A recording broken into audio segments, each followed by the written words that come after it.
Thank you. Good evening. Welcome to the October 25th, 2011 meeting of the East Hampton School Committee. We will begin with announcements. I want to first announce that this meeting is being recorded for transcription purposes and by the East Hampton Public Access Cable. Nancy. The next regular scheduled school committee meetings are November 8th and December 13th. We need to check that, right? It's now November 7th. That's right. And December 13th. Yes, in executive session today, we changed it to November 7th because of the conflict with Election Day. And December 13th. There are half days of school on Thursday and Friday, October 27th and 28th. There's a half day of school on Tuesday, November 8th, due to Teacher Professional Development Day and city elections. There's no school on Friday, November 11th, due to Veterans Day. There's a half day of school on Wednesday, November 23rd, and no school on Thursday and Friday, November 24th and 25th, due to the Thanksgiving holiday. There's a half day of school on Wednesday, December 7th, due to Teacher Professional Development. There's no school the week of December 26th through 30th, and no school on Monday, January 2nd. Students will return to school on Tuesday, January 3rd, 2012. Gosh, class of 2012, right? There you go. Right. The school committee would like to thank Kathy for helping tape tonight's production. We are always, East Hampton Public Access Cable is always looking for volunteers, and if there is anyone who is interested in helping to tape any of the city government meetings, please call Greg at 413-203-1360. And gifts. We do have gifts, yes? Or correspondence, excuse me. Yes, one correspondence from Police Chief Bruce McMahon letting us know that the crossing guard at Wing Travel on Northampton Street was eliminated, but they did add an additional crossing guard at Union and Chapman. Okay. And then gifts. I like the use of that word, eliminated. Well, I think they retired. Yeah, well, we had a convenient was right. We had a convenient confluence of a retirement and I see what you're saying. there was no student activity at that crosswalk. The So person wasn't eliminated. It was the guard, the Position. guard position. Correct. thank you. Okay, and now the gifts. Move that the school committee accept a donation of $94 from an anonymous source for the AP History students, their admission to the Pequot Museum, and a donation from the Emily Williston Library of Tough Times, Amazing Cows, and Yours Truly by Lucy B. Parker. Second. Motion made and seconded. All in favor? Aye. Thank you. Is there anyone here this evening who would like to speak on a matter that is not on the agenda? Okay, last chance. Hold the crowds back. Maybe we should do like they do on talk radio where they can text their questions in and we, no. Okay. All right, then we'll move to discussion. What's your number up on the screen? Yeah, put the number up. We'll start fielding these conversations. The first item up under discussion are the subcommittee reports. And the first is the Finance Subcommittee. And I'm presuming that We have not met. We're meeting on Thursday, the 27th, this Okay. week at 7:30. great, meeting this Thursday. All right, thank you. Andy. And the Policy Review Subcommittee, we have minutes, yes? No, we submitted minutes with the last meeting, but we do have our next meeting on November 21st at 6 p.m.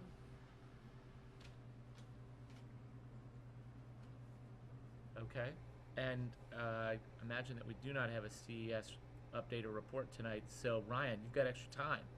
Oh, goody. Mr. Judd, what can you tell us about student activities? We have plenty going on this week. It's Spirit Week, so every day of the week we have a different, not event, but kids can dress up. So today was Crazy Hat Day. So the teachers and the students, they put on a hat, they decorate it. Yesterday we did, you dress up in pink, and it was to raise awareness for breast cancer. There was a volleyball game, and they coined it Dig Pink. And there was plenty of people there. I actually kind of lost my voice a little bit, so excuse me if it's raspy. That's a we good won, choice, right? that, Yeah, to we- use the word dig from volleyball, because the other word you didn't, right? We won. Yeah, we won. Beat the second place team. That was good. Homecoming is, homecoming is next Friday. The dance is Friday night. I believe that's in the gym. I know plenty of people are talking about that. They're really excited. Is this week? No, I believe it's changed. Is it this week? Yes. Oh, I thought it was changed to next week because of the half days.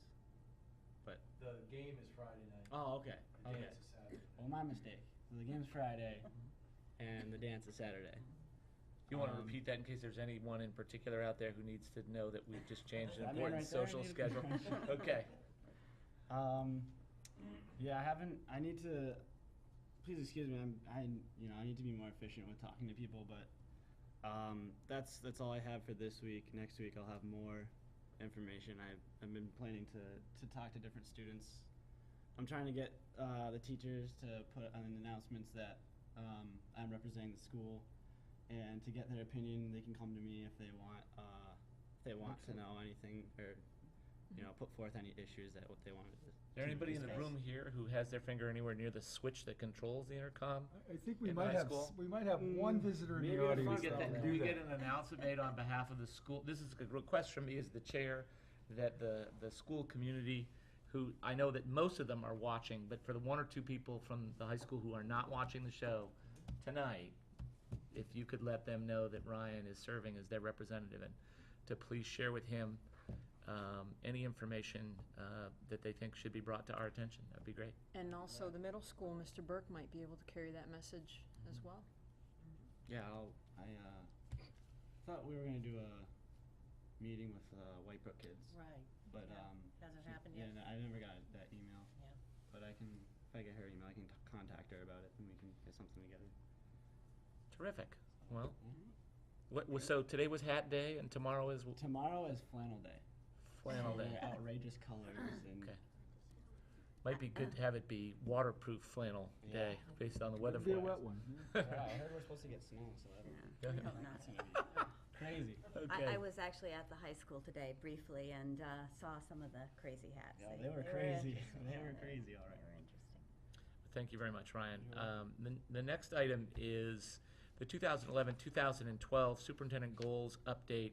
And really, this is something that LaDonna had mentioned and Nancy had mentioned, and we are going to, much earlier in the year, this year, than we did last year, clarify precisely the criteria by which we will evaluate Superintendent Follansbee. We do have a working document that we used last summer that I think will be sort of the starting point, but in particular with the development of the new strategic plan and its evolution, that there are probably some aspects of that we'll incorporate. So we'd like to schedule a work session. And we did just make an adjustment to the meeting schedule. I don't know how people would feel about meeting on the 7th for the work session before the executive session, or we could check with Jim and flip-flop those two. But what if we started earlier on the 7th? Well- Like at 5 instead of at 6? Yeah, and I suspect that we can make sure that the business meeting that begins at 7 is clear and concise at that stage. We'll make every effort to do it so that you don't need to bring a tent. And we'll order in, though. We'll make sure that we find a restaurant that has what you want, and we'll order in. But does that day work for folks? At least it sounds like that's what we'll plan on doing. And again, I would encourage you, I don't know that it was here, but we will have a clean copy of the document that we used last year. If Sue could send that to each member of the school committee. And you have the strategic plan, and to be thinking about what, if any, revisions you'd like to make in that document, and we will work to clarify and then publicize for the community precisely what we're going to use this year for the evaluation. Are there any other questions related to that? I think under other, do you think I have all that? I think so, Yep, yeah. that's okay, fine. under other, I'd like to announce that the school committee tonight did ratify the contracts for both the teachers and the paraprofessionals. And there will be further information in upcoming minutes with the details of those contracts. Anything else for matters for discussion? Okay, terrific. Then we'll turn to the superintendent's report. Okay. Well, I'm really pleased to have three of my administrators here this evening to share their plans that flow from our new strategic plan, our new district strategy. So I'm going to ask Dr. Perrone, our high school principal, to start off by sharing his plan. And I know you all have copies, and then after he's talked about it, I'm sure he'll be happy to answer any questions you might have. Good evening. I was a little late. I went over to Whitebrook. It was like Pavlovian almost when I came down the hill. So then I realized, oops, I need to be here. So I apologize for being I was beginning late. to wonder. I was worried We about thought- that. That was actually our second guess. But I don't want to know the first guess. Okay. The school improvement plan for the high school, of course, is based on the strategic plan that so many stakeholders put effort into and created over the summer, and it links to those initiatives that all the members who met on those committees to create it deemed significant and important. So what we tried to do in the school improvement plan, and this has been brought to the school council, and my team leaders have seen it, and we brought it out to the staff so that we could have input on it, and make sure that this is kind of a dynamic living document.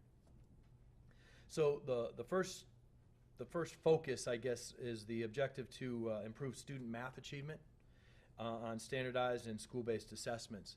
The second is to improve student writing achievement on standard-based and school-based assessments. And if you look at the implementation for each of those, both of those objectives focus on open response prompts to be used in all classes across disciplines at least once per week, and that ties into the district initiative for professional development, so that we're working on writing to learn and giving teachers professional development in that, and our students opportunities to see open responses, because open responses are something that they see in all kinds of assessments, and they also have opportunities to think at a higher level when those are given to them in class. So we're really, there's a lot of meat to those, to both of those objectives, and the strategy to make sure that open responses are going to be given across disciplines in the school, and that they're going to be periodically given, meaning once a week. The second implementation strategy, what that needs to be done for both of those, is to offer support to our students through the academic support grant and through the 21st Century Grant. And the 21st Century Grant has an academic component after school, and then for the first hour, the second hour is an enrichment component, so that students are able to get support academically after school, work on homework, or see a specific tutor in math and science and English or whatever it is that they need support in. And then afterwards, the cookie that goes with it is the enrichment opportunity. And Jerry Rauscher, who was the coordinator for the grant at the middle school, is now coordinating both, and she's doing a fantastic job of offering opportunities for our students to have the academic support that they need, and then to also enjoy enrichment activities afterwards. The 21st Century Grant worked this summer, and students had an opportunity also to have that support that they need between sessions, if you will, and opportunities to kind of delve into work-based learning were proffered to our students. And we had a great program where they were working with middle school students as mentors, and it was really a great program. So we're really happy to have this 21st Century Grant, and it offers us opportunities to kind of attack at to go at things at 2 levels. I just want to make sure mine's on vibrate. Yeah. 2. Thank you. Yeah, sorry, mine wasn't, so thank you for prompting me. We ought to have a fund, like an ice cream fund, that every time somebody's phone goes off, they have to chip in, and that when it reaches a certain amount. Sorry. We finally get the ice cream. Yeah, I know, I will come through on the ice cream. We just need the weather to cooperate. I apologize. It's quite all right. I agree. Maybe, we'll Yeah. have the mayor start it The mayor off. will make the inaugural contribution to the fund. Okay. Now, the third implementation step is where the 2 objectives diverge. The one for math, improving math outcomes and improving writing outcomes. For the math component, what we want to do is assess and align our current math pathway with respect to the Common Core, and this again links back to the strategic plan that the district has to make sure that we are in line with what the Department of Secondary and Elementary Education is putting out there as an initiative, which is the Common Core. And so we want to make sure that our math pathway is in line with that. And to do it, we really need to put effort into a couple different places: the math curriculum committees with Ms. Gilfeather, and then our kind of vertical work that we do between the middle school and the high school. So that assessment and alignment has to happen to make sure that we're doing what needs to be done in math with regard to the Common Core. With respect to the objective of improving writing, the third piece is creating a standards-based common assessments and ELA courses with multiple sections and instructors. And in science and math, we've already made some progress with common assessments, and we need to now look at English and make sure our ELA courses that have more than one instructor or more than one instructor with different sections, that our students are seeing common assessments not dependent on the teacher. And so that's one of the third initiative that we're looking at there. The final objective is to look at improving student outcomes. So there's our theme, but by informing instructional practices with formative and summative data analysis. And the lingo out there is to make data-driven decisions.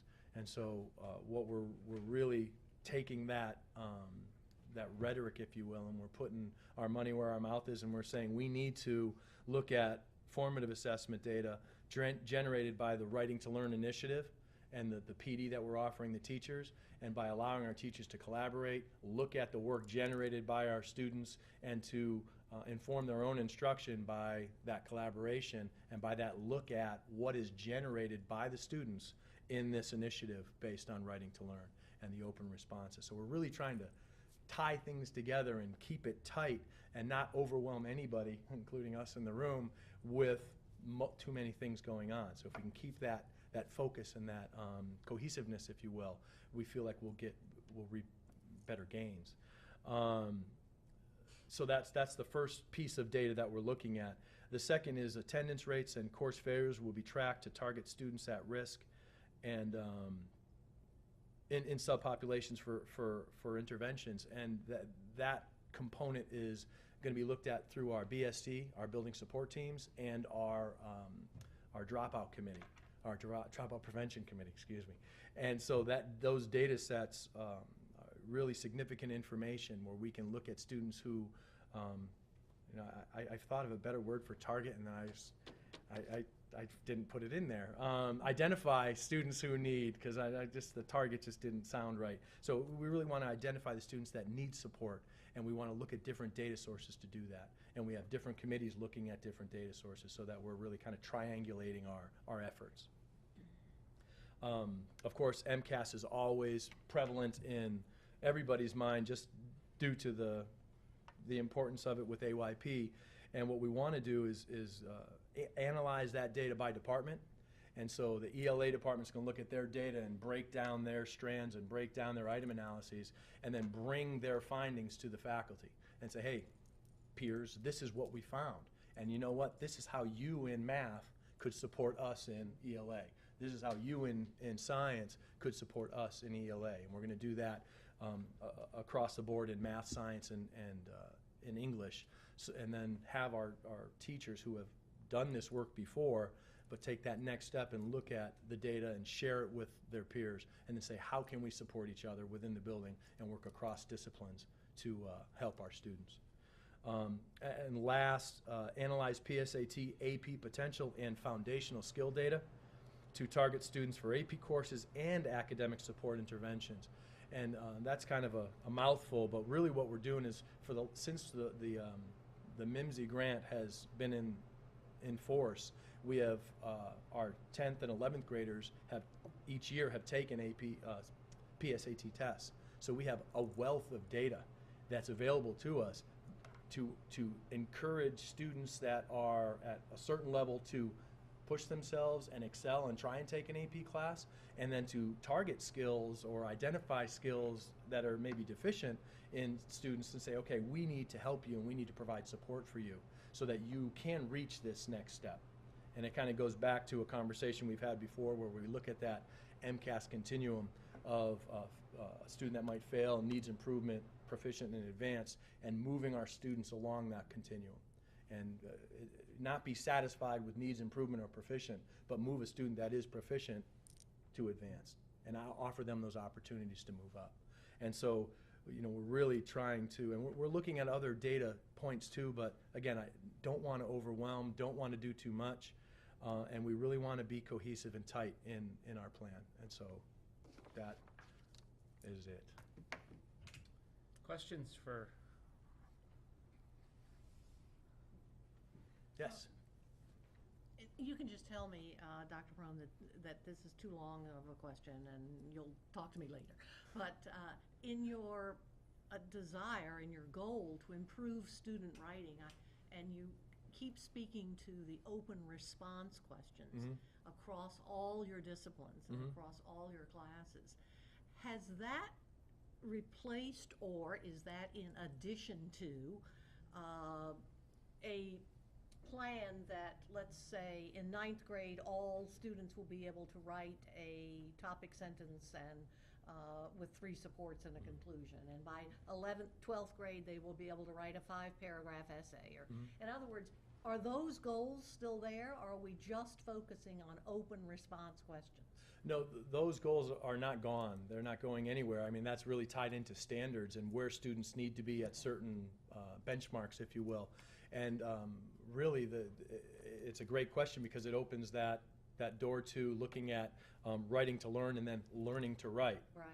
And so the teachers ask the same question. So how about this? Learning to write, grammar. I'm an English teacher.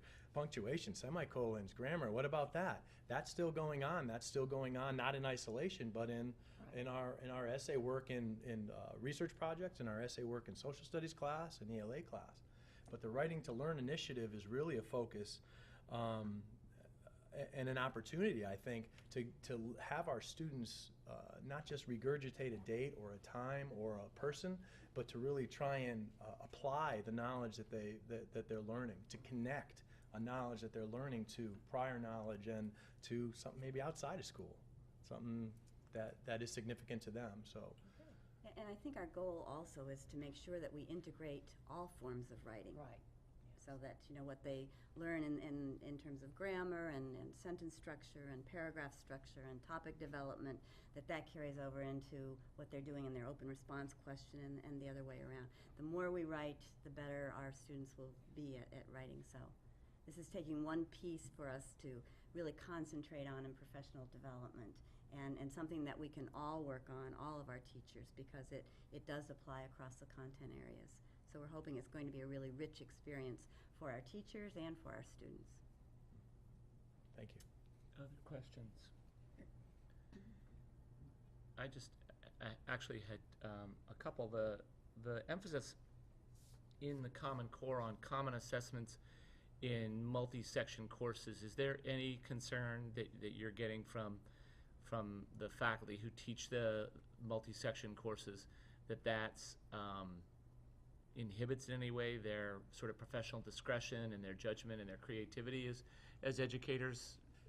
I think there have been some questions along those lines, but the more people read about what common assessment really is, those questions seem to be dispelled, and those concerns go away, because there's always opportunity for a teacher to to go maybe the next level with a student above and beyond what has to be commonly assessed. And there's opportunity for teachers to be creative in what they're asking and how they're asking it.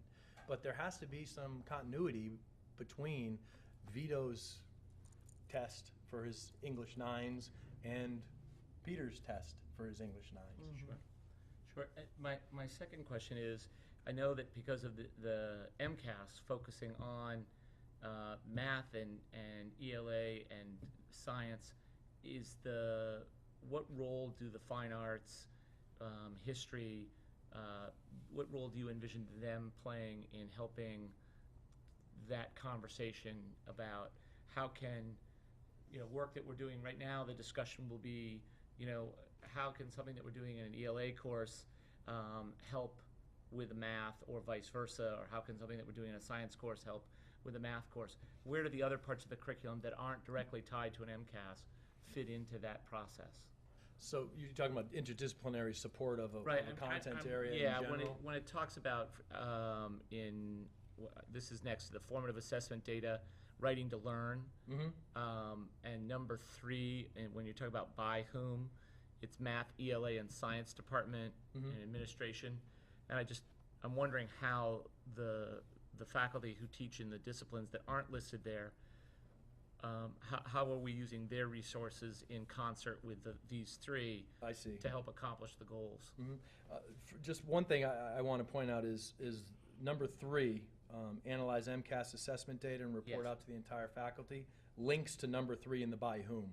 Okay. And then the number 3 in the when links to the number 3. So 3 is kind of, it should be, Right, I got you. So when Okay. it says faculty for Yep. the writing to learn, yeah, that's everybody. even though we tend to, I think that we're well aware of it. I want to be sure that people know that from, the curriculum director and the superintendent all the way down through the schools, that even though MCAS is assessed in these 3 narrow ways, that we're taking advantage of the other opportunities that our students have for learning in the schools to contribute to that. And I guess I'm also, this is more of a political announcement beyond your particular report, trying to remind the people who draft these things that there's the law of unintended consequences. If you test people and then you talk about the connection between MCAS and AYP, and you only assess in certain disciplines, you have an effect of privileging and denying the privilege to some disciplines. And I get the sense that in East Hampton, we're doing a good job of saying to people in fine arts, in history, and I would even think in our shop classes and in other places that these are all working in concert to benefit the kids, even if there isn't an MCAS test Right. for woodshop or for U.S. history or for a music course. Right. Well, if I could speak to just writing to learn and just being out in the classrooms and going through the classrooms, I've had some great opportunities to have interaction, just being in class and seeing what's going on. So I walk into a PE class and there's a group of kids writing reflections in a journal. It's writing to learn. Walk into a science class and they're writing about a physics experiment that they just did. That's writing to learn. You walk into a fine arts class and they're School of Rock and they're learning their guitar chords, but then they're writing about the experience of learning the blues chords and what that really means. So writing to learn. So there's this interdisciplinary connection based on this initiative, and it's all centered on open response, where we're asking our students to be here in their thoughts. Thanks. And then the one last question that I had is just in relation to the last section. Sorry, I'm trying to be green here. We talk about number 4, analyzing PSAT AP Yes. potential. I just wanted to highlight that because we further in our agenda have the opportunity to talk about the role of the AP courses, and I just wanted to highlight that as part of your plan, that you're looking at that data and I assume trying to encourage students to think of those possible courses who might otherwise not think of them, who might not recognize in themselves that they actually are making real progress towards something that might be acknowledged in an advanced placement course. And that's the goal. I mean, the data, it's a tool. It's there. It's able to show us a student who has AP potential. Quite literally, you, little Mikey, this score shows us that you're ready to do this. But I don't want to take an AP course. But you're ready to do it based on this, this, and this, and you can have success in this. Just because, you know, none of your friends are taking it doesn't mean you can't take it. And so that data is there to show us that, but it's also there to show us the student that that isn't ready for AP, maybe, but we can target a specific skill, a specific reading skill, or a specific response skill, and say, okay, this is what you can work on, and this is how we can get you ready to be in an honors class. And so, And am I correct in that, in saying that you are putting lots of supports into place when you've identified those students who could take AP classes and be successful? Encouraging them and giving them lots of supports to do that. well, yeah, and part of the whole MIMSI piece is the preparation that goes into, first, the teacher, so that they're ready to instruct at that high level, and they have support to make that happen, but then that the student has study sessions, and they can get together with their peers and work on Saturdays, and they can get together with another AP Environmental or another AP US History class, and they can work together and prepare themselves for that exam. Yeah, thank you. We are going to discuss the AP in the latter part of the agenda, and I just wanted to highlight that portion of your presentation. Okay, thank you. Any other questions? Thanks. Thank you, Dr. Crum. We were going to have Ms. Henrichon, our Director of Special Education, give her report tonight, but some unexpected circumstances occurred, and she's not able to be here this evening, so she will give her report at the next meeting. So I'm going to turn the podium over now to Mr. Schott, our Director of Technology.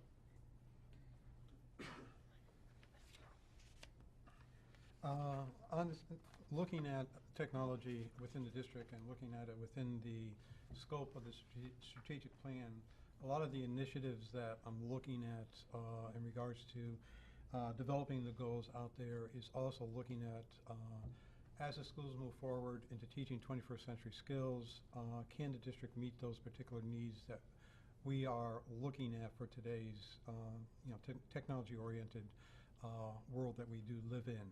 And one of those things is basically the district and the district infrastructure, the district types of units that we have, classroom computers, et cetera, out there.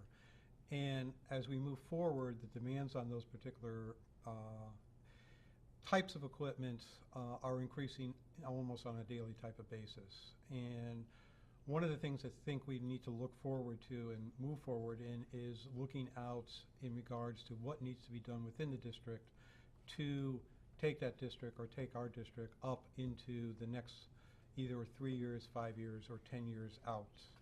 And one of the recommendations is looking at hiring an outside consultant to look at the district, where we are presently, and then also help us in regards to designing a future infrastructure and also particular needs within each of the classrooms, what will take us into the 21st century so that we can give the students the types of infrastructure that we actually need. The classrooms within themselves in regards to the demands for the teachers using, I'm going to say, different types of media within the classroom, be it document cameras, be it projectors, the types of laptops within the classrooms themselves, and are we going to go in the laptop range, or are we going to move towards tablets or some sort of a smaller device that basically will do the same type of research capabilities, internet search, et cetera, out there that the students will need up and coming. And the other things we'll be looking at as the infrastructure goes forward, can our infrastructure actually handle it? Can the network wiring handle it? Can the wireless access points within the buildings handle it? Can the different type of switches and servers, et cetera, out there meet those particular demands on as more and more students get onto the networks, can it do it without bogging down out there itself?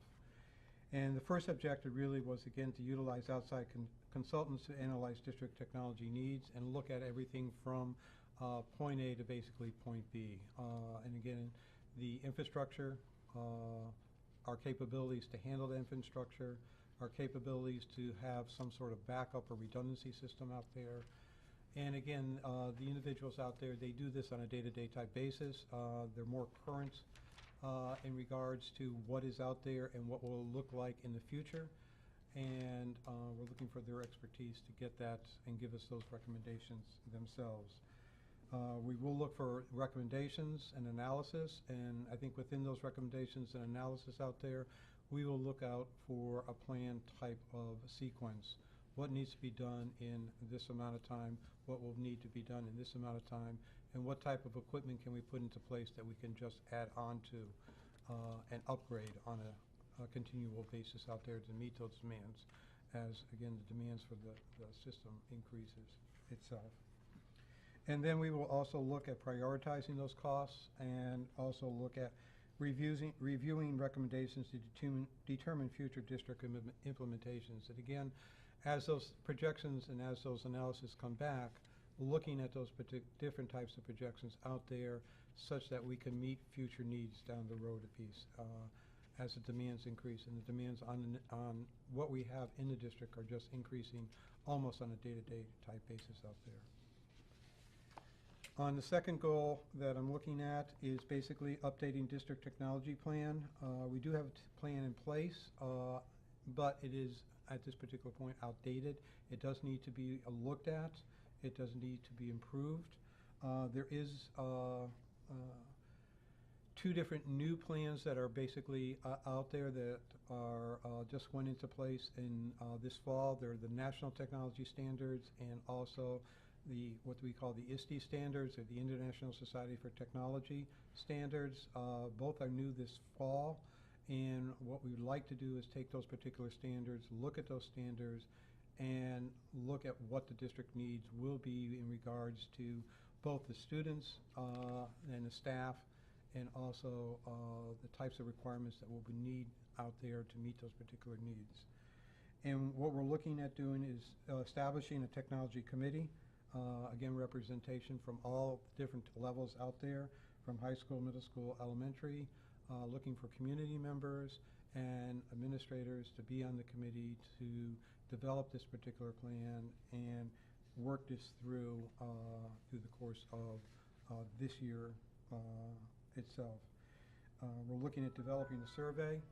Again, that survey out there will be given and distributed both to community, and it will be distributed both to students and staff, and looking at those results and that data in regards to development of that particular plan itself. Identify the costs for meeting the needs identified in the survey. These costs basically would also be in conjunction with the first goal in regards to the consultants that were in. What will those costs be, and can we project those costs out over a given period of time? And then develop the plan for a 3 to 5 year period of time with updates and looking at that plan and revisions of the plan on a yearly type basis, because as technology changes, what we look at for 3 years out doesn't necessarily mean those 3 years out goals or initiatives are actually going to be functional at this particular point in time. And the third goal basically is looking as we move forward with the new high school out there. Again, looking at reviewing what is going to be placed within the new high school in regards to technology to make sure that both infrastructure, wiring, types of equipment that will be in place will be the most current that is available at the time that the school does go online and gets occupied. And we'll do this again looking at the current plans.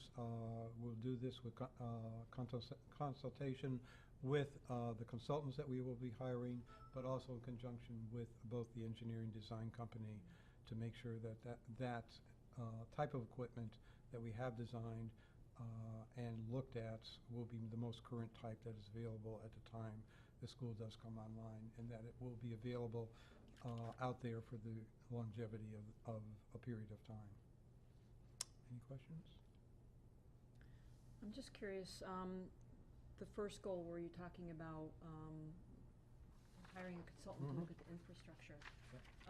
Where are we now as far as the capacity in the infrastructure? Is it bogging down now? I think we're at max. Basically the network infrastructure that we have is being utilized almost 100%. It does need to be upgraded. The infrastructure equipment, even though we're replacing components on a singleton type basis, is not meeting the needs that we have, are being demanded upon it. If you had asked me that question probably a year and a half or 2 years ago, I probably would have said that we're fine at that particular Right. point. But with the use of and demands at what is going on at the high school, but also now the demands that are going on both the middle school and the elementary school, we are basically at about max on what we can handle for network So there is capabilities. a good sense of urgency to move. There is a good sense of urgency out there, and I think anything, unfortunately, with technology, again, if you start looking at even with the companies that are developing the technology, be it HP or any of the other companies out there, the life expectancy for a generation is very short. Right. And the demands that we're looking at are increasing almost exponentially on almost a daily type basis out there itself. And I And think we- that's a good indicator as well. I mean, we're wanting to integrate technology into instruction and have 21st century technology in our schools. And so we've been achieving that goal. You know, every year we've increased the use of technology, but now we have a different problem. So we really are at the point where we need to take some time and evaluate exactly where we are and what our needs are so that we can keep abreast of what we need for our students and our faculty. And I think as technology is changing, as the way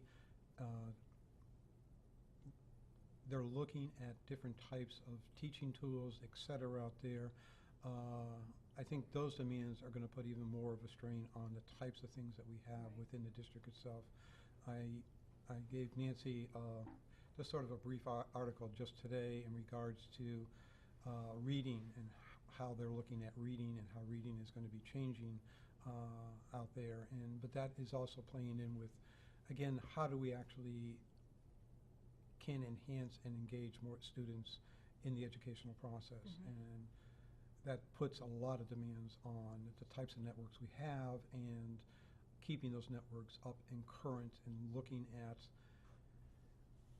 the redundancy of the networks, because if one component of a network does go down, I'm not saying it's a non-functional I can't teach, but it does create a strain on what is happening out there.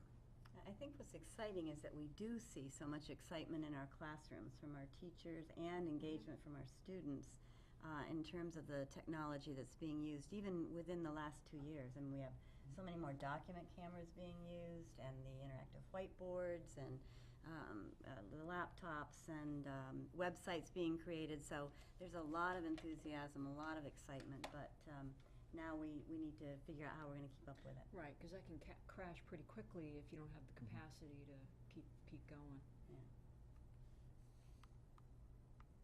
Other questions?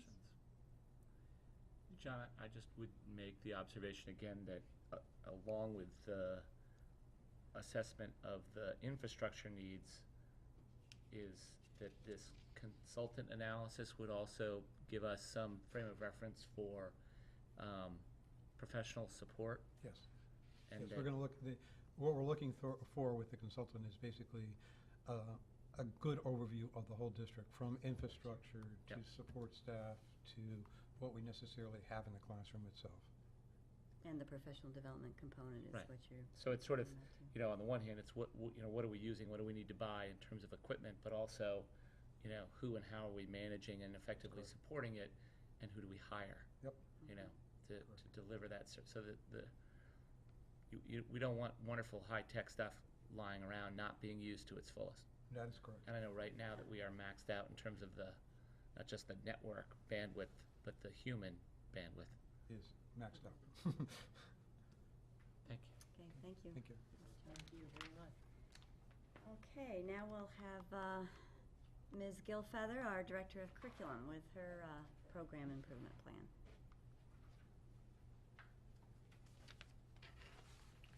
Okay, third person in the ranks here.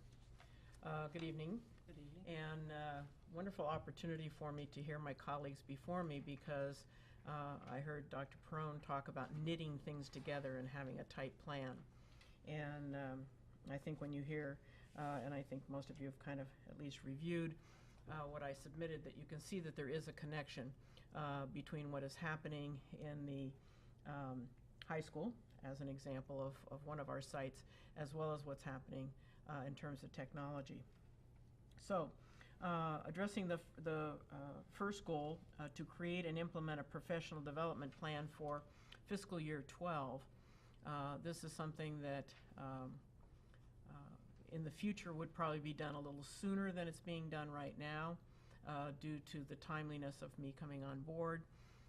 But we are in the process, and of course any process of the development of this kind of a plan, similar to the strategic plan, needs to be done with input from various stakeholders. So one of the things that we will be doing is bringing together the administrators and those who are going to be working with our professional development that we have outlined for this year, and to make sure that we are including those components in our professional development plan that gets developed for this fiscal year.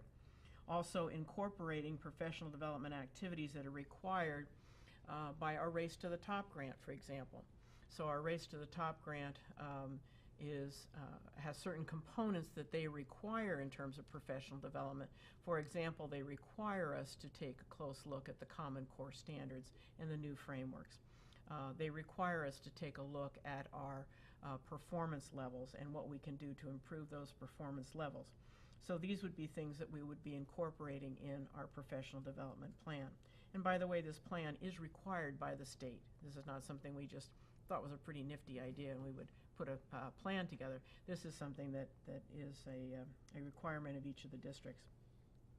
We also are making sure that in that plan that the professional development activities that we're doing are linked to the strategic plan.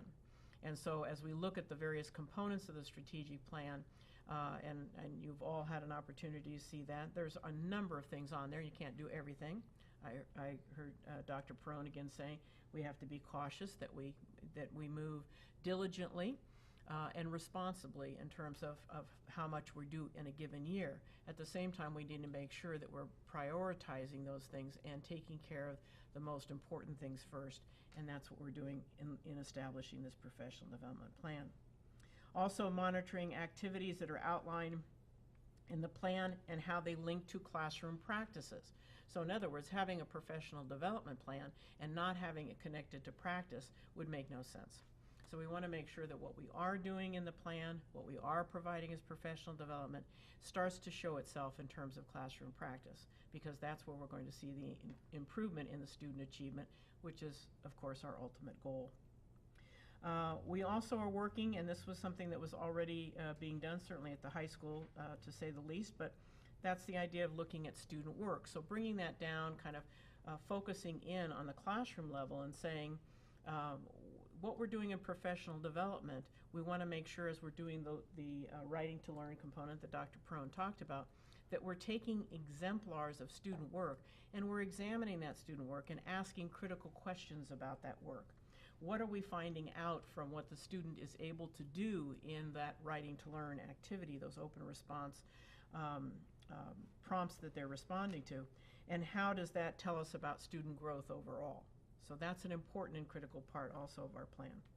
And then last but not least, to certainly determine pre and post assessments that we can look at during this year with our major initiative of Writing to Learn, and how can we look at that as a pre-post measure of significance in student learning based upon doing this. And I'm going to just kind of pause before I move on to something else to come back. I loved the question, by the way, that you posed about the Writing to Learn and Learning to Write. This is something that we've had as major dialogue this year.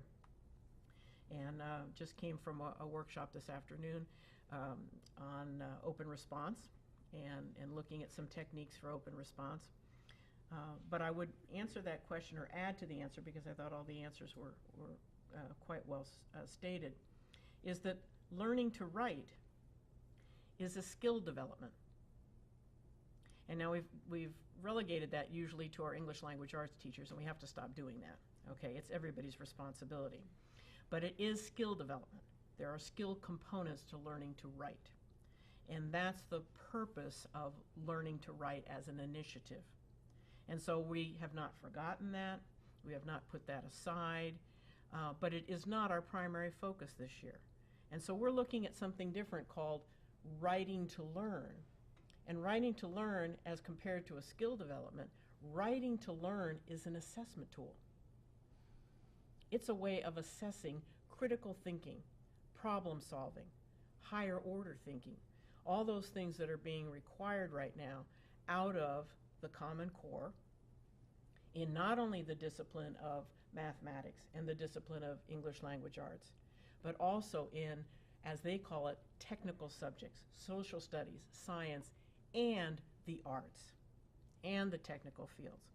So in knitting together that piece that Dr. Perone is talking about, when I first came on board and the superintendent and I sat to discuss the professional development for this year, and we talked about writing, writing is such a huge piece. And to come right out of the gate and go right for writing is a pretty big chunk. You know, even though it's the elephant and you can eat it one, bite at a time, it's still an elephant. And so it seemed logical to us in discussing this that it would make much more sense for us to look at our data from MCAS, which quite frankly and honestly tells us that our students are not performing well across the board on open response. And I might add that East Hampton is not unique in that. Yes. And that by looking at that, we said, I think it would make more sense as an early entree to learning to write, to begin the process by writing to learn and tapping in to students' critical thinking skills and tapping in to getting them used to putting paper to pencil in all disciplines across the board, and to have a united front in all content areas across all grade levels that says, we expect students to be able to take a higher order question and use their prior knowledge, use their skills, use critical thinking, and put a response on paper that can then provide us with the assessment of where students' learning is. And so it's an assessment tool as compared to a skill development. Okay, but love the question. All right, I'm going to move on to the second goal. That's all right. And the second one was to establish and disseminate district guidelines for effective classroom practices. So effective classroom practices, one of the reasons that I chose this as a part of the program improvement plan was because there is, and I know that you have had some information from the superintendent, there is a teacher evaluation set of standards that are newly adopted by the state that are going to be coming down the line. There's going to be an expectation on the part of the Department of Education that all school districts have a teacher evaluation system that is in alignment with that set of standards. So it is not, again, coincidental that that I have picked and that the district within its strategic plan is looking at effective classroom practices. That's not something, again, that we're just picking arbitrarily. So in terms of establishing guidelines for effective classroom practices, it's not that we're trying to supplant the teacher evaluation standards, but instead what we're doing is saying, what are those practices that we would expect as a superintendent, as a curriculum director, as a principal, assistant principal, someone walking into a classroom, what would we expect to see as generalized practices? What would we expect that a teacher is doing in preparing for classroom practice? And so what the first part of getting to that goal will be, the first step, is to develop a set of agreed upon practices. So in order to do that, we need to, again, bring together administrators, members of the professional development team, which is a committee, a standing committee in the district, as well as curriculum teams. So in other words, getting stakeholders to come around and say, what are the practices that we're looking at, and the practices that we begin to identify as common practices in classroom instruction should be practices that are in alignment with that set of evaluation standards that the state has. So we're not operating, aside from, we're operating in parallel construction with those standards. And again, some of the things that are listed there, that can include the planning process of unit and lesson planning. It can include defining the teaching and learning cycle, find out what students know or don't know, begin your instruction, do further assessment, and it is a cycle of teaching and learning. And then, of course, the differentiation of curriculum, instruction, and assessment is critical because our students are all unique. We have students unique in every single subject. Someone who's good in math may not be good in English language arts.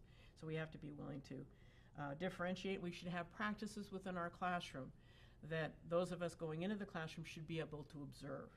We should have practices in those classrooms to support students that students recognize, and that students can see that the teacher is not necessarily delivering what we used to refer to as the blue plate special, but that the teacher is willing to add some accoutrements to that meal that are going to support and scaffold the learning for all students, including those at the upper end of the learning continuum. In addition to that, we'd be gathering feedback on the draft of the practices. So once we have a draft, then we need to get some feedback from the stakeholders. We've taken in some data, we've put a document together. Let's kick it around. Let's find out what the feedback is from those who have been providing some support for us. And then last but not least, let's do a little test run. Let's get out there, let's see how it works, and then let's be prepared to make some adjustments as well. And this will be all in concert with a lot of the things that will be coming down the pike from the Department of Education to the superintendent and to you as a school committee about the expectations for the teacher evaluation system. All right, third goal is to, and this really ties in with what Dr. Perone had to say as well, and that's analyzing a variety of data sources, certainly to include common assessments, which you heard spoken about this evening, to determine strategies for improving student performance. Again, no surprise where this came from. We are all obligated to adequate yearly progress, AYP, also to improved, we're in improvement status right now. We choose not to be in that in the future, and so that necessitates that we take a good look at the data and we learn from that data. And again, I think I heard Dr. Perone refer to it in the lingo of data-driven decision making. We have to do the same, and we have to be looking at that data with the eye of what is it going to do to improve student achievement. And so reviewing the MCAS data would certainly go, that's a no-brainer for us to take a look at that. Many of us have been spending a lot of time looking at that data, and there's a lot to be learned from it, but it is only one measure. And so we have to learn from it, but we also have to be willing, as Dr. Perone said, to look at other measures of data along the way. And so we want to look also at, to me, one of the big things for me is students.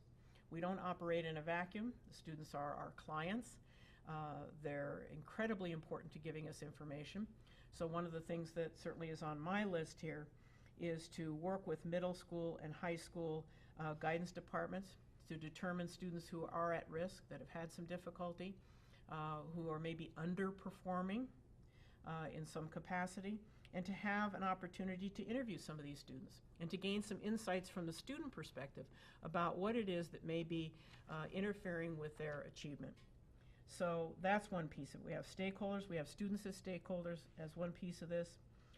Certainly working with grade level and content team leaders to develop common assessments. Again, heard Dr. Perone talk about that. He's not the only administrator looking at that kind of work, but it's essential. And I think Dr. Perone addressed very well teachers' responses to this. And yes, teachers, when common assessments are developed, they're developed by the teachers. So it's a good process for them to sit down and bring their ideas to the table and come to a point of consensus. Not a bad skill to develop. And so this is an opportunity for us, again, to look at these common assessments, not only specifically the common assessments that would take place at the end of the year or the end of the course, but perhaps also looking at certain benchmark assessments that could be done at various grade levels and at various times in the year to, again, gather data to help support student achievement. A pilot of these common assessments as they get developed, as Dr. Perone's talking about, that's already somewhat in progress in some of the departments that he mentioned. And once we use some of these common assessments, the most important thing, and as someone who's been in education for a while, I've commonly seen teachers and administrators as well, let's be fair, gather a tremendous amount of data and be so impressed with the data that they've gathered and talk about that data and then move on their way. And the most important step is that last step, and that is, once you've looked at the data, you must decide on some steps, some action steps that are going to be implemented that can help to turn the tide and make a difference in that assessment data. So what are the interventions? What are we going to try? How are we going to, in that cycle, continue to gather data to then tell us whether or not those interventions have been successful or not? Because that's the process. Some things we may try as interventions in response to data may work and some may not.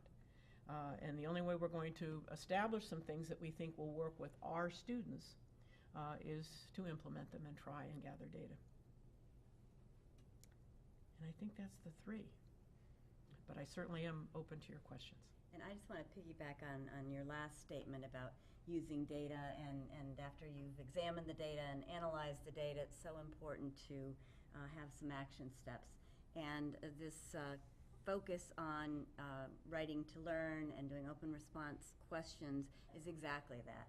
We did a lot of analysis of data early this fall and over the summer with the leadership team, and discovered exactly what Ms. Gilfeather has alluded to, that we're not strong in open response questions, and so we needed to take an action step that we believe is going to help improve academic achievement for our students. So that's another example of that.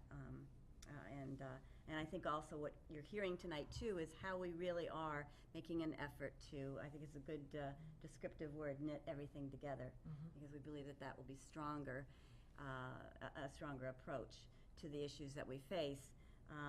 And also that we are not doing it just because it's required. We're not trying to develop these skills in our students because it's required by the Common Core or MCAS or the state. We're doing it because we believe that these are the skills and understandings that our students need to be career and college and workforce ready in the 21st century. That's really what drives what we're doing, and we really all believe very strongly in that. And with that, I'll let you ask your questions of Ms. Gilfeather. Yes, Nancy. At the risk, I just saw Andy look at his watch, but at the risk of...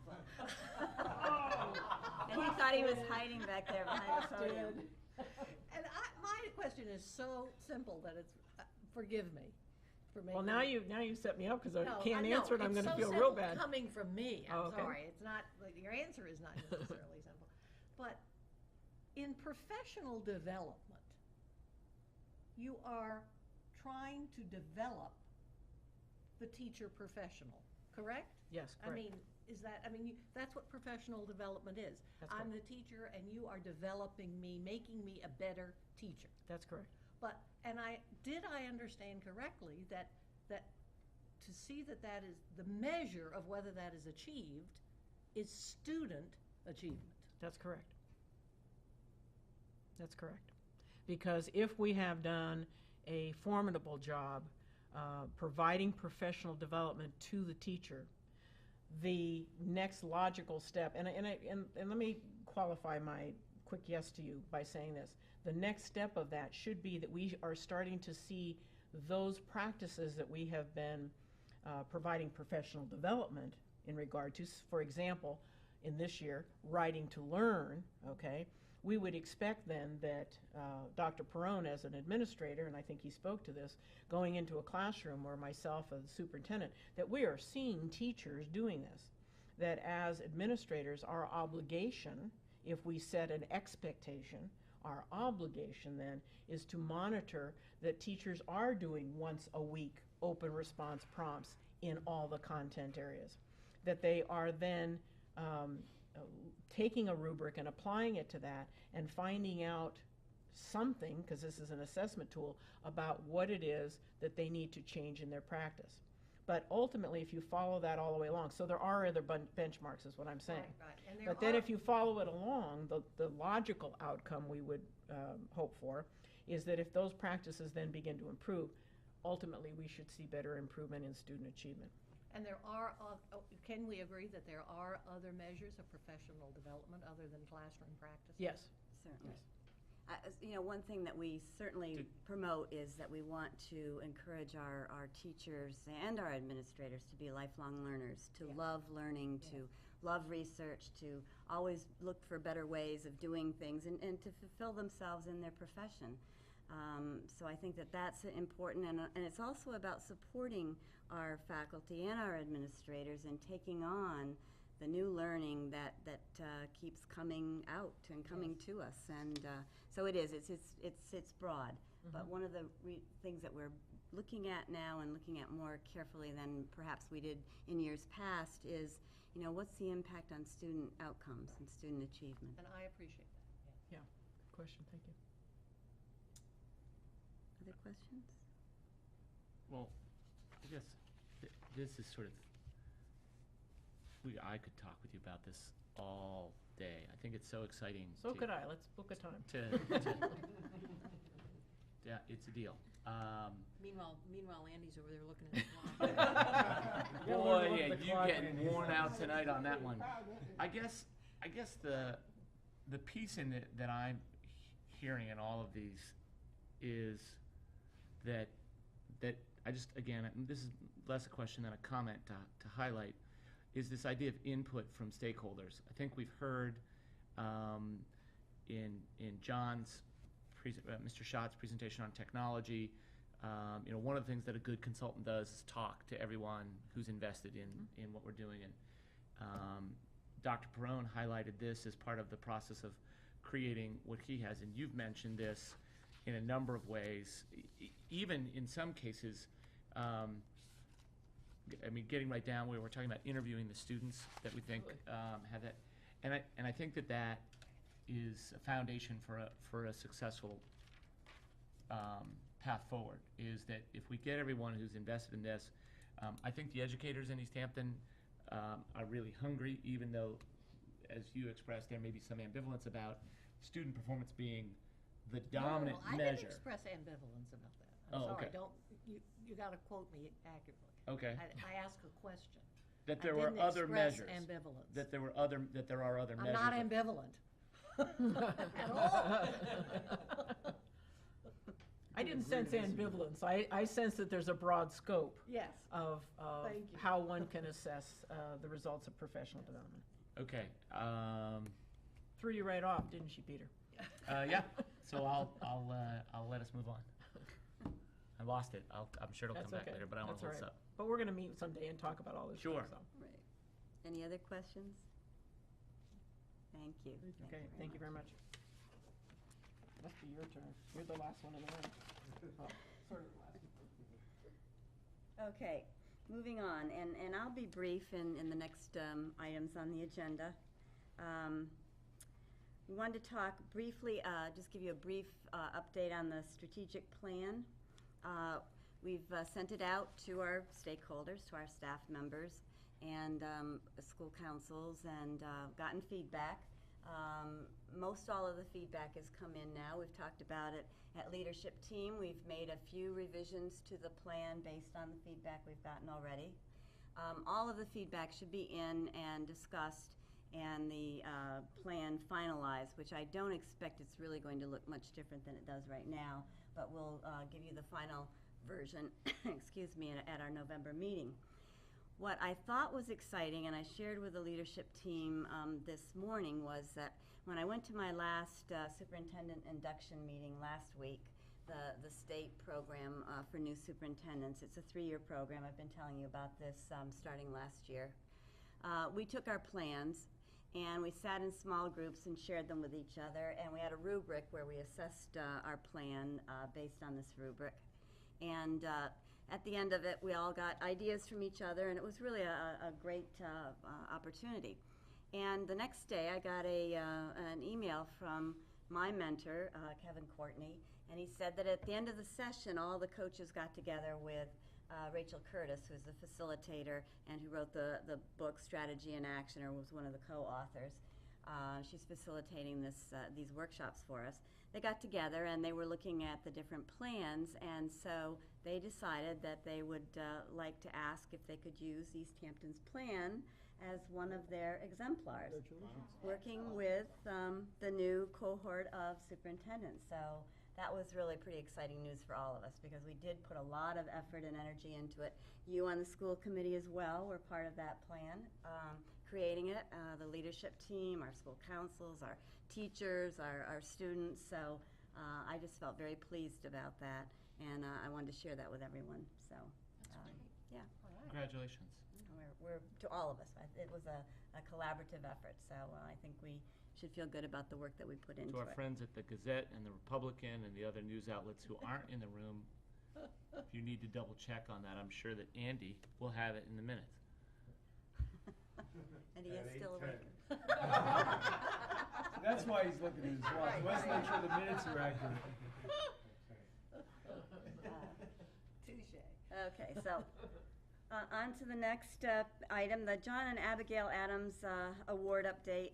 We received a letter from a commissioner that awards had been given out. The John and Abigail Adams Awards are scholarships that are given to students based on their performance on the MCAS, and therefore tuition to any of the public colleges or universities. And this year we had 30 of our students receive notice that they are eligible for these scholarships. So that's approximately 1/3 of our high school class. And so I think that that's excellent news as well. And I just wanted to share that with you tonight. On to AP Awards update. What I wanted to talk about, I don't know if the description for this item on the agenda is exactly accurate, but Peter and I have had some conversations about this. As you know, the MIMSI grant provides a reward, an award for any of our students who've taken AP courses in science, language arts, and math, and have received a score of 3 or higher on their AP exam. They all receive a $100 reward from the MIMSI grant for that performance. Unfortunately, the history students and the history program AP program is not part of the MIMSI grant, because MIMSI is a science, technology, engineering, and math-based grant. And they include English language arts because they recognize that English language arts, is pervasive across all content areas and necessary. So I believe it was last year, Mr. Gunn felt that it was important that we honor our history students' success with the AP exams as well. So the issue that I'm coming to you with this evening is exactly how we're going to fund that. We have, which is exciting, and we talked about this earlier in the year, 22 of our students, of our history AP students, receive scores of 3 or better. And so 19 of them received scores of 4 or 5. Right. 80% of the class received a grade of 4 or 5. 3 means that you're passing at the college level. A 4 or a 5 means that as juniors here in East Hampton, they're achieving a result that's externally assessed. It's not internally assessed. It's externally assessed, that says not only would they pass, but that they would do good or exemplary work at the collegiate level in the discipline. And this is true in all the other disciplines, but the numbers in AP US History are nothing less than phenomenal. Absolutely. So, hence, we want to reward those students in the same way we're rewarding the other students. So, Dr. Perone and I have had conversations about using some of his budget towards that. I've also had conversations with Mr. Paquette about our choice funds, and I'm bringing that up as a point of discussion tonight with you school committee members about using perhaps some of our choice funds, and any other ideas that you have in terms of doing this. Now, once the MIMSI grant no longer provides these awards to our students, then we're going to have to take a look at the whole picture. This is the last year of the grant. So we want to be equitable to our students this year because the grant is paying for some of those awards. And then at the end of this year, we're going to have to look at that whole piece and make decisions about it. So I would just like school committee members to discuss this and give us your thoughts. What's the dollar amount you're talking about this year? $100 per student. Sounds like 22 2,200. students. 2,200, yes. I guess I just feel, however you all decide, it's not a huge amount. We have the choice funds. I don't know what Dr. Perone was looking at in his budget, but I'm okay deferring to you folks to decide. Other thoughts on this? I mean, clearly part of what the superintendent has outlined for us is that this is an effort to be equitable during the term of the grant, with the understanding that once the grant expires, we will maintain equity, which unfortunately means for the students a different sort of acknowledgement of their success, but I think we can address that when it comes. But in the short run, what we're trying to do, is maintain that equity. Last year, it was still a substantial number, though not quite as substantial. So we're very pleased about this success, but It's however. a good news, great challenge. Similar to what John was talking about with the technology. The great news is that we're using all of our bandwidth, and we're using our interactive boards, and we're using the technology. The challenge that comes with that is, maintaining them, and in this case, it's maintaining the acknowledgement. We have in the past had some anonymous donations, again, for people who are there. We do not want to cannibalize some other form of support for the school, but if there's someone out there who shares the passion for excellence for high school students and a commitment to equity and wants to translate that into a contribution specifically for this, we would certainly welcome that as a And what we could do is, if we do take money out of our choice accounts for this, and in the interim or after that fact, we get some contributions in, and/or at the end of the year, when we have end-of-year money available, we can transfer that back into the choice account, so we're not depleting our choice accounts. Do we ever have any money left over from the school committee line at the end of the year? It's usually used for, I think we talked about this before, for advertising No, you, and stipends and advertising. advertising stipends, and there are things such as legal counsel as well that comes out of your other expense contracted service. And then that one always goes over. So there's never really enough. We wish that would come about.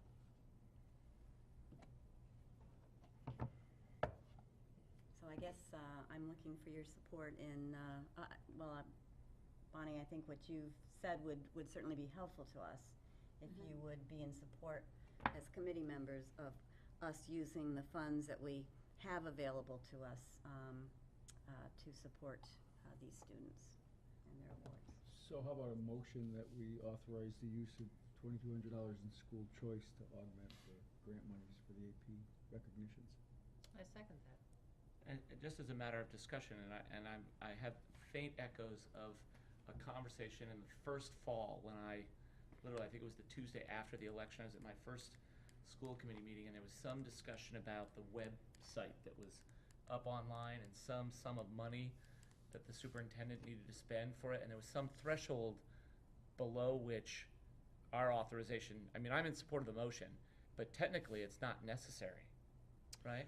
Well, that different Choice issue. Choice is yours. So It's if we're making the motion, otherwise, Right. if it were to be found in other ways. If it were but- budget items, Budget items. it would be within the Okay, discretion of the thank you for clarifying superintendent. that. Okay, I mean, I would speak in support of the motion, I'm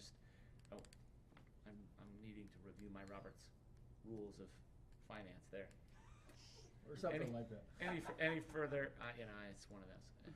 What page was that? Any further comments? Sounds ambivalent to me. At 8:20. Zingers. So, I guess the one caveat that I would put in is just to emphasize that our motion doesn't preclude a targeted donation or the, I don't want to use the word discovery, but the presence of other funding related to this could be restored to the school Right. choice account, Yes. correct? Yes. Okay, Or great. could Be. supplement, supplant. Correct. Supplant Okay. the school choice monies Great. that we're using. As long as folks know that our doing this doesn't preclude our desire to use the full creativity and resources of the community to support this. So if you could help us out, we can restore the money into school choice and have that for next year's budget, which is really the elephant that's somewhere in the room there whenever we talk about taking money from school choice. Any further discussion? All in favor of the motion to support the use of school choice funds to support the history AP award? Aye. In favor? Aye. Thank you. Thank you. Thank you very much. All right, and now that Mr. Paquette is at the podium, this is fortuitous because we're 22. at the budget update. And I'm sure he'll do Go. this. No, I'm looking at my watch, Andy. good. I'll be quick. You ready yet? I'm ready. You have in there your update as of September 30th. Some things that we're going to be discussing at the Finance Subcommittee meeting on Thursday would be the school choice income statement and how that is different from when we built our budget. It's better news, so I can give you the highlights of that. But as far as protocol goes, it is that if you remember when we built this, we were talking about potentially exhausting all but $200,000 of school choice because of some of the year-end savings that we recognize with some tuitions that weren't needed. We were able to increase that, so that bought us, for all intents and purposes, another year of not using school choice current year receipts for current year expenses. The bad news on that side is if you look and see on the income statement, we're projected to use $1 million of school choice, and we'll be starting the year of FY13 with $500,000. And so, we're cutting it close, because if we get another $300,000 in FY13, that's going to be a year potentially where we're going to have to use current year receipts for current year expenses. So that's sort of the good news, bad news on that. I have some good news regarding transportation, specifically the out-of-district sped transportation. You don't have to go out to bid for that if you choose not to. So I renegotiated for FY12, 13, and 14 our out-of-district sped transportation contract, so that we have a 0% increase in FY12, 0% increase in FY13, and a 2.5% increase in FY14. So the rates for our routes will stay constant, as will the fuel adjustment clause that is in there. So that technically wouldn't necessarily be a savings, because our in-district sped transportation contract was also up, and that went up various percent rates from a 2% increase up to a 5% increase per routes, because of the fact that those had not been adjusted for any fuel adjustments. There weren't any fuel adjustment clauses in the prior contract that existed. So it helps offset that, but that's sort of good news as far as going ahead. Food service operations for the beginning of the year, the month of September, are running $8,000 ahead of budget. So September, when you see the September results, when they provide us with that after they go through and change in all their beginning of the year expenses, you'll see that it is a loss that is projected in their budget for September, but it's an $8,000 less loss than so that's a positive thing regarding the financial side of that. We were just briefed at the leadership meeting this morning about some of the buy local initiatives that Chartwell's is doing for the fruits and vegetables in the food service program. You'll also see in your results there are some significant accounts that are in the negative, specifically the medical therapeutic. What that is that when we built the budget, we targeted the 94-142 grant this year for all those contracted services. That grant hadn't been approved yet, so they are doing purchase orders to, hold it in the local budget, if you will, until the grant's approved. So you'll see those start to disappear regarding shifting those expenses out of the local budget into the 94-142. We did that this year so that we didn't have to, we're actually saving about $30,000 because we used to use the 94-142 for a combination of personnel and expenses. And since we moved the personnel out, we don't pay the 9% retirement assessment. So that grant has been approved, so we actually have $30,000 more, which is reflected in our revised budget that we built and are working on this year. So I can answer any questions or comments regarding any of that. Thank you, Andy. Thanks, Andy. How'd I do, Shirley? Wait, you hadn't sat down yet. At 8:26. I think we have some, is there anything else in your report, Superintendent? No, that's the end of my report. Great, let's move to the matters for action. Move to approve the school committee meeting minutes from October 11th, 2011, with the stipulation to withhold executive session minutes until all matters are resolved. Second? Motion made and seconded, all in favor of approving the minutes? Aye, thank you. Warrants and payroll? Yep, well, I'm sorry, yes, let's move to warrants and payroll, remembering that all members must sign. I move to approve the school payroll dated October 20th, 2011, in the amount of $471,713.72.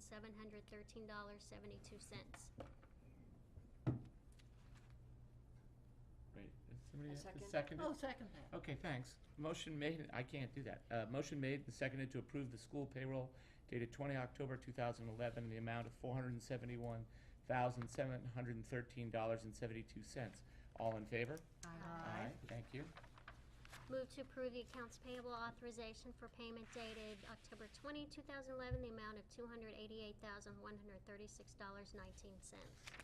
Second? Thank you. Motion made and seconded to approve the accounts payable authorization for payment dated 20 October 2011 in the amount of $288,136.19. All in favor? Aye. Thank you. That's it. Is that? Yeah, I think that is, let me just double check that we're, yeah, I would agree with LaDonna. So we'll have one more motion. Move to adjourn. Second? Motion made and seconded. All in favor? Aye. Aye. Thank you. Make sure that you wait long enough to sign, please, Nancy. and have a great night.